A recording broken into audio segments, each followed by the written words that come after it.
Assalamualaikum warahmatullahi wabarakatuh. Salam sejahtera untuk kita semua. Apa kabarnya rekan-rekan mahasiswa, mahasiswi Universitas Dian Nusantara? Kita berjumpa kembali di mata kuliah kewirausahaan kedua di pertemuan yang ke-14. Tidak terasa kita sudah memasuki pertemuan yang ke-14. Mudah-mudahan Allah Subhanahu wa taala, Tuhan yang Maha Esa, memberikan kita keberkahan, kesehatan, sehingga kita bisa menyelesaikan mata kuliah ini dengan lancar dan sukses. Rekan-rekan semuanya, sebelum kita memulai perkuliahan ini, alangkah baiknya sama-sama kita berdoa agar perjalanan proses belajar mengajar ini berjalan dengan sukses dan lancar. Berdoa menurut keyakinan dan kepercayaan masing-masing. Berdoa dimulai.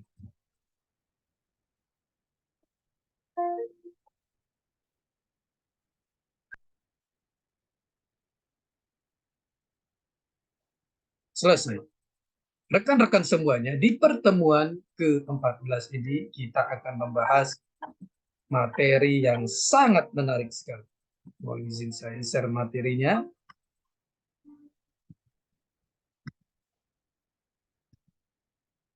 Di pertemuan ke-14 ini kita akan membahas mengenai masalah permodalan, BEP, break even point, dan net present value di dalam entrepreneurship atau kewirausahaan 2. Pendahuluan, tujuan dari organisasi atau perusahaan. Tujuan perusahaan secara umum adalah mencapai atau memperoleh laba maksimal atau profit maksimal untuk kemakmuran pemilik perusahaan atau organisasi.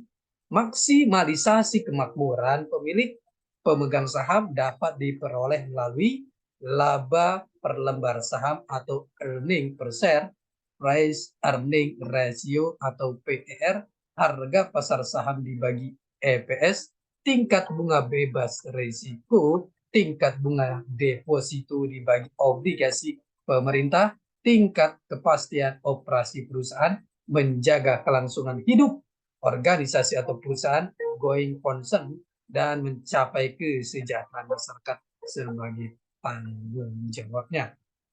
Pengertian manajemen keuangan di dalam organisasi atau bisnis atau entrepreneurship. Manajemen keuangan atau financial management adalah segala aktivitas perusahaan yang berhubungan dengan bagaimana memperoleh dana, menggunakan dana, dan mengelola aset sesuai tujuan perusahaan secara menyeluruh atau komprehensif. Tujuan manajemen keuangan. Keuntungan versus nilai saham.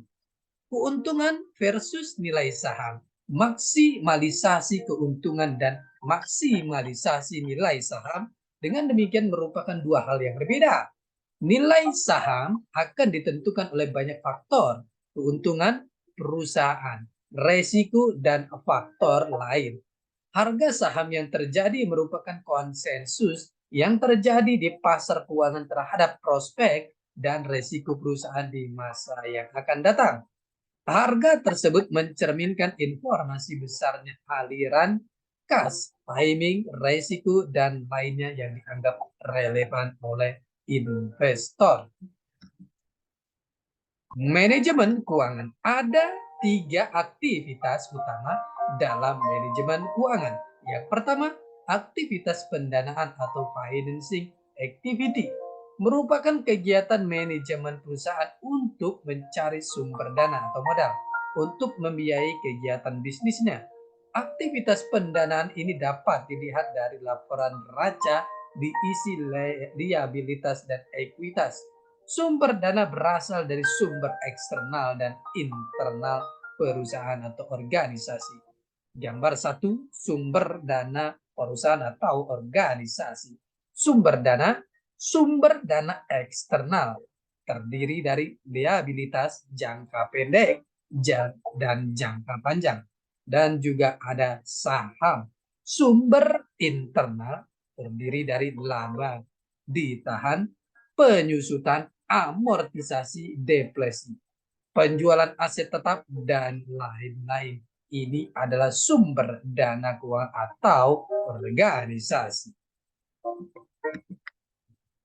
Manajemen keuangan, aktivitas investasi, investment activity, merupakan kegiatan penggunaan dana untuk mencapai hasil yang sebesar-besarnya dan resiko yang sekecil-kecilnya. Aktivitas investasi dapat dilihat pada neraca divisi aset. Aktivitas investasi atau penanaman modal dapat dilakukan pada 3 jenis aset. Yang pertama aset real aset yang terdiri dari beberapa aset. Aset lancar atau current aset atau modal kerja, working capital. Aset tetap, fixed aset yang terdiri dari tanah, gedung, peralatan, mesin. Aset finansial atau financial asset, yaitu investasi pada sekuritas, saham atau stok, dan obligasi atau bond. Aset tidak berwujud atau intangible asset terdiri dari hak paten, goodwill, dan lain sebagainya. Manajemen keuangan. 3. Aktivitas bisnis atau business activity atau pengelolaan aset, aset manajemen adalah kegiatan untuk mencari laba melalui efektivitas penjualan barang atau jasa, efisiensi biaya yang akan menghasilkan laba. Aktivitas itu dapat dilihat dari laporan laba rugi yang terdiri dari unsur yang pertama pendapatan, sales atau revenue. Yang kedua beban atau expense. Yang ketiga laba rugi, profit loss. Dalam aktivitas bisnis, keputusan penting mengenai pengelolaan aset ditujukan untuk mengoptimalkan pengalokasian dana yang telah diperoleh sesuai dengan jangka waktu manfaat aset yang didanai. Tugas dan fungsi manajer keuangan. Manajer pasar uang dan pasar modal. 1. Manajer keuangan mencari dana dari pasar keuangan dengan jalan menerbitkan sekuritas atau memperoleh pinjaman dari lembaga keuangan. Pada dasarnya ada 2 jenis sekuritas atau instrumen dasar, yaitu saham dan hutang. Saham merupakan bentuk kepemilikan, sedangkan hutang merupakan pinjaman. Sisi kanan neraca keuangan meringkaskan sumber dana yang diperoleh oleh manajer keuangan atau financing decision. Yang kedua, dana tersebut kemudian diinvestasikan oleh manajer keuangan membeli aset yang bisa menghasilkan kembalian.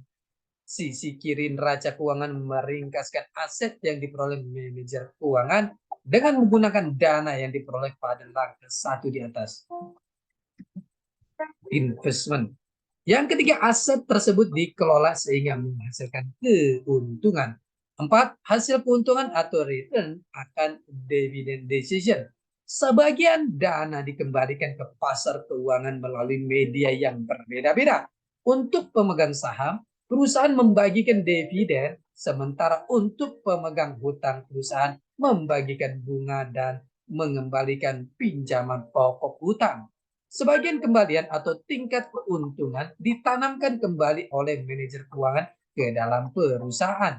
Dengan demikian, manajer keuangan perlu memahami bagaimana kerja pasar uang dan modal, bagaimana pasar uang menilai suatu aset, dan bagaimana pasar modal menilai suatu perusahaan. Dengan demikian, manajer keuangan perlu memahami bagaimana kerja pasar uang dan modal, bagaimana pasar uang menilai suatu objek.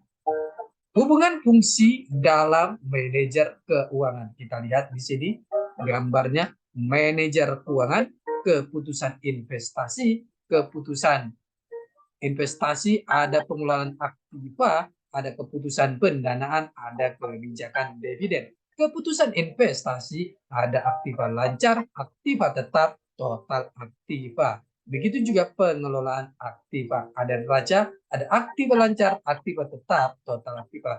Keputusan pendanaan ada hutang, modal sendiri, total pasifa. Kebijakan dividen, laporan laba rugi, pendapatan, biaya-biaya atau expense, laba ditahan.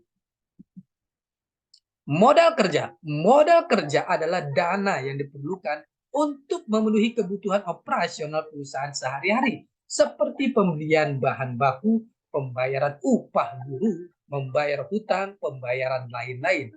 Modal kerja merupakan investasi dalam aset lancar atau current asset. Manajemen modal kerja adalah mengelola aset lancar atau current asset yang digunakan dan diharapkan akan kembali perputarannya dalam waktu 1 tahun, satu siklus akuntansi melalui hasil produksinya. Klasifikasi modal kerja. Modal kerja diklasifikasikan menjadi 2 jenis. Yang pertama modal kerja permanen, permanent working capital. Adalah modal kerja yang harus selalu ada dalam perusahaan agar dapat menjalankan kegiatan usaha dalam rangka memenuhi kebutuhan konsumen.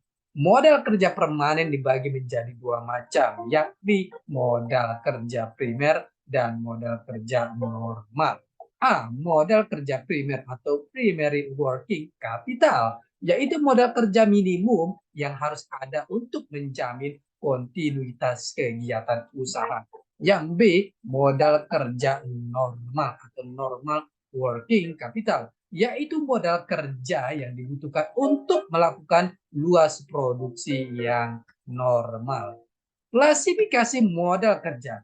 Modal kerja variabel, variable working capital, adalah modal kerja yang jumlahnya berubah-ubah sesuai dengan perubahan kegiatan ataupun keadaan lain yang mempengaruhi perusahaan. Macam-macam modal kerja variabel. Modal kerja musiman, yaitu modal kerja yang jumlahnya berubah-ubah karena fluktuasi musim. B, modal kerja siklis, yaitu modal kerja yang jumlahnya berubah-ubah karena fluktuasi konjungtur. Yang C, modal kerja darurat, yaitu modal kerja yang jumlahnya berubah-ubah karena adanya keadaan darurat yang tidak diketahui sebelumnya. Ilustrasi jenis-jenis modal kerja sebagai berikut. Ada modal kerja darurat, modal kerja siklis, modal kerja musiman, modal kerja normal, dan modal kerja primer. Di sini ada uang RP dan ada waktu. Gambar 61 jenis-jenis modal kerja. Menghitung kebutuhan modal kerja. Ilustrasi, suatu perusahaan dagang UMT memiliki data tentang modal kerja sebagai berikut. Rata-rata periode terikat yang modal kerja, lamanya barang disimpan persediaan 7 hari, lamanya pengumpulan piutang 13 hari, jumlah 20 hari. Rata-rata pengeluaran kas setiap hari, pembelian barang dagangan 1 juta, upah karyawan 100.000, biaya admin dan umum 10.000, biaya penjualan 35.000, biaya lainnya 5.000, jumlah 1.150.000. Ditetapkan jumlah minimal 150.000, maka jumlah modal kerja periode terikatnya modal kerja dikali pengeluaran kas per hari plus kas minimal 20 kali 1.150.000 plus 150.000 sama dengan 23.150.000. Rekan-rekan semuanya, ini adalah pertemuan kita yang ke-14. Kita akan berjumpa di pertemuan-pertemuan selanjutnya. Tetap semangat mencari ilmu untuk mencapai kesuksesan. Salam sehat selalu. Assalamualaikum warahmatullahi wabarakatuh.